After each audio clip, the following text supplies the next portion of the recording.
ভোরের কুয়াশা কাটতে না কাটতেই ক্যান ভর্তি দুধ নিয়ে পথ ধরেন গ্রামের খামারিরা। সূর্য ওঠার সাথে সাথেই পা পড়ে গোপালপুর বাজারে। আর সকাল ৯টা বাজতেই ১ ঘন্টার বাজারে শুরু হয় গরুর দুধ কেনার কাড়াকাড়ি। দরদাম, মাপঝোঁক আর পাইকারদের ব্যস্ততায় মুহূর্তেই প্রাণ ফিরে পায় পুরো বাজার। মাত্র ১ ঘন্টায় এখানে লেনদেন হয় প্রায় ৫০ লাখ টাকার দুধ, যা নিঃশব্দেই বদলে দিচ্ছে শত শত খামারির পরিবারের ভাগ্যচিত্র।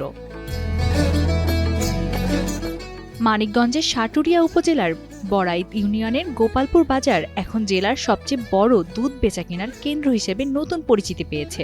প্রতিদিন ভোর থেকেই আশেপাশের প্রায় ২০টি গ্রামের খামারিরা দুধ ভর্তি ক্যান নিয়ে এখানে ভিড় জমান। সকাল ৯টা বাজতেই শুরু হয় জমজমাট বেচাকেনা, আর ১ ঘন্টার মধ্যেই বাজার প্রায় ফাঁকা হয়ে যায়। এই বাজার ঘিরেই তৈরি হচ্ছে নতুন আয়ের পথ, ফিরছে গ্রামীণ জীবনের স্বস্তির হাসি। Sanjida Laboni, Times today.